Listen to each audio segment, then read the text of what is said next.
अस्सलाम वालेकुम। आप अच्छे से जानते हैं कि 23 मार्च 1940 को पाकिस्तान की करारदाद पेश की गई। वो करारदाद ये थी कि हमने अब पाकिस्तान हासिल करना है, मुसलमानों के लिए एक अलग मुल्क बनाना है।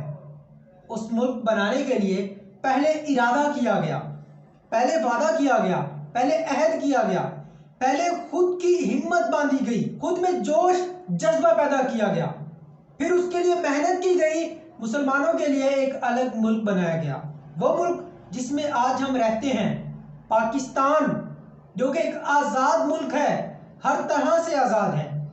इस मुल्क को इस वक्त बहुत से मसाइल दरपेश हैं। इस मुल्क के लिए अब बहुत कुछ करने का वक्त है। अब हमें इस मुल्क के लिए बहुत कुछ करना है।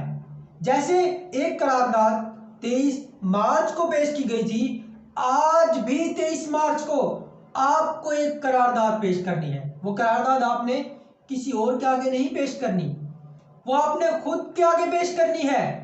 खुद से आपने वादा करना है, खुद से अहद करना है, अपनी हिम्मत बांधनी है कि अब आपने पाकिस्तान के लिए क्या करना है। आप क्या कर सकते हैं पाकिस्तान के लिए?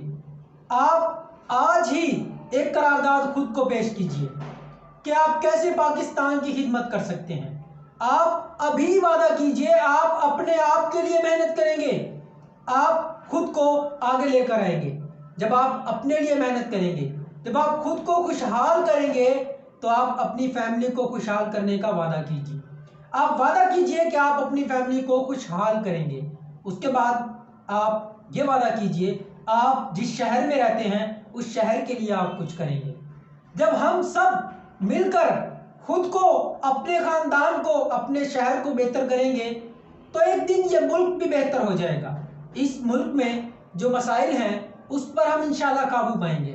इस मुल्क के लिए हम कुछ करेंगे, इस मुल्क की हम अच्छे से खिदमत कर सकेंगे। इसके लिए ज़रूरी है कि पहले खुद की खिदमत की जाए, इस मुल्क को साफ सुथरा रखा जाए, इस मुल्क के जितने भी मसाइल हैं उनको अपना मसला समझा जाए, और उस मसले के हल के लिए हम जो कुछ कर सकते हैं हमें करना है। इसके लिए पहले एक करारदाद खुद को पेश करनी है, खुद से वादा करना है, दिल ही दिल में वादा करना है। वादा कीजिए, लिख लीजिए कि आप इस मुल्क के लिए क्या कुछ कर सकते हैं।